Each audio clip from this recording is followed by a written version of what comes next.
Hey everybody, I'm Tom Vasel. Welcome to Look Back. This is a video series in which I take a look at reviews that I did a year, 5 years, 10 years, and 20 years ago. And I tell you what I think about those games now, if I think about them at all.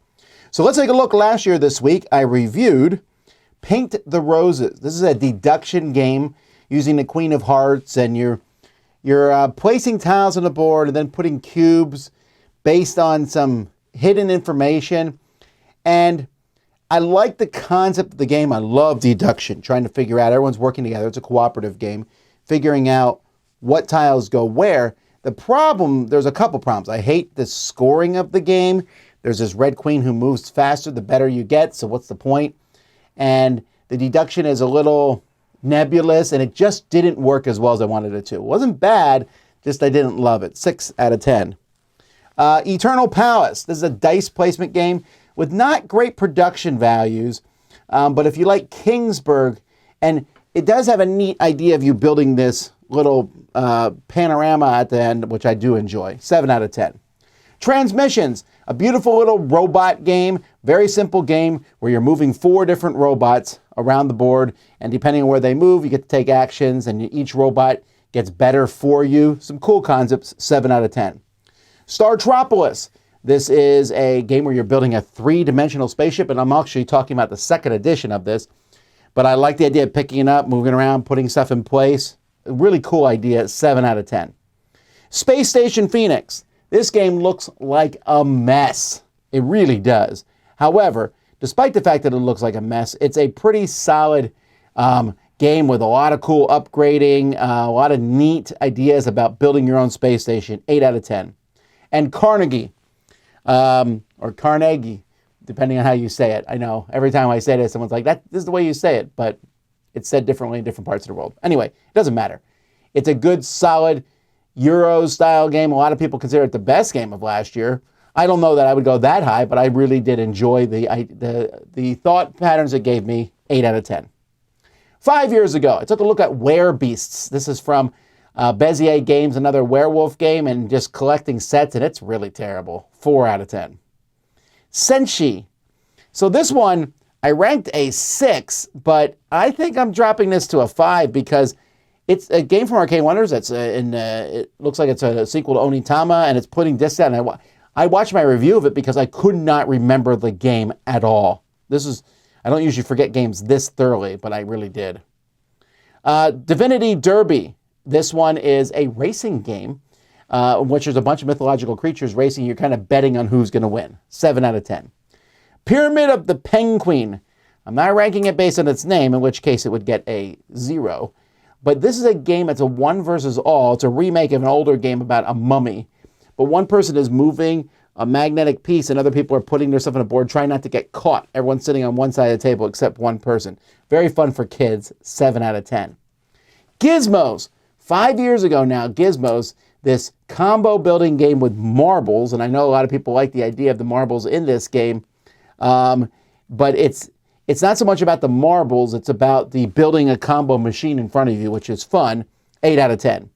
Century Eastern Wonders. This is the second in the Century series. It's my least favorite of the series, and it still gets an 8. Pretty solid game in which you're moving a ship around and then taking actions. Not as smooth as the first one, but I think it might be a little bit more strategic. Critical Mass. This one is a Dice Tower Essential that no one has ever heard of. Go figure. I like this game a lot. I really enjoyed it. I would have enjoyed it more. You know, I slightly dropped the rating if more expansions had come out because the game would have been better with all different mechs fighting each other, but you have your own mech fighting somebody else. A really cool 2-player game with some really unique mechanisms. Again, nobody played it. And then Reef came out 5 years ago from Emerson Matsuuchi. This is one of his best games, and honestly, it's not his most well-known game, but I really like this one. This is a game in which you play a card, and then you put some tiles in and you score, and figuring out the order to play your cards is really a lot of fun. 10 years ago, I took a look at Quicks. This is a dice roll and write style game. I did not think much of it. 5 out of 10. And Show Manager. This one's very, very popular with many people. From Queen, it was a reprint of the game.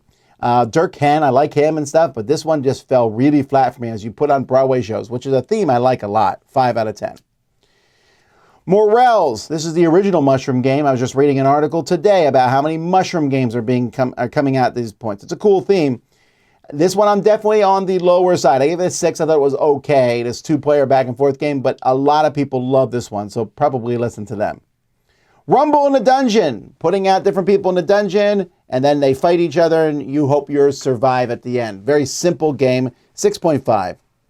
Via Appia. You ever played those games at Chuck E. Cheese or other places where you put a quarter in and the thing pushes it and you hope it knocks it all off? That's exactly what this game is. Unfortunately, the game around it is not that great. It's a good game. But that mechanism elevates it a little bit, so I gave it a 7 out of 10. Rise of Augustus, or it was originally just called Augustus, I think. But this is a bingo-esque game where you are pulling tiles out of a bag, you're filling in cities. When you finish it, it's done. You put up the next one. Really cool game. If you never played this one, very light but very fun. 8 out of 10. And then The Duke. This abstract strategy game wowed me 10 years ago, still wows me now. A back and forth chess game where your pieces move, but every time you move a piece, you flip it, and then on the other side, it moves slightly differently, or maybe a lot differently. And then, or you can pull a piece from a bag. Really clever back and forth game. 20 years ago, I reviewed Frazzle, which is just some blurting out words. It's a mad party game. 5 out of 10. And Odin's Ravens. So this was a 2-player Cosmos game, one of the first ones in this series I played. A racing game as you stick these cards in a line. And it's fine. They did a reprint a few years ago. I think I like the original a little bit better. And it's fine. It stood the test of time. It's still good. It's still a good game. It's been a bit since I played it. But if you want a quick back and forth, trying to manipulate the path of your ravens moving, this is a good one. So 7 out of 10. So there you go, folks. Those are the games I reviewed 1, 5, 10, and 20 years ago. I'm Tom Vasel. You've been watching Look Back on the Dice Tower.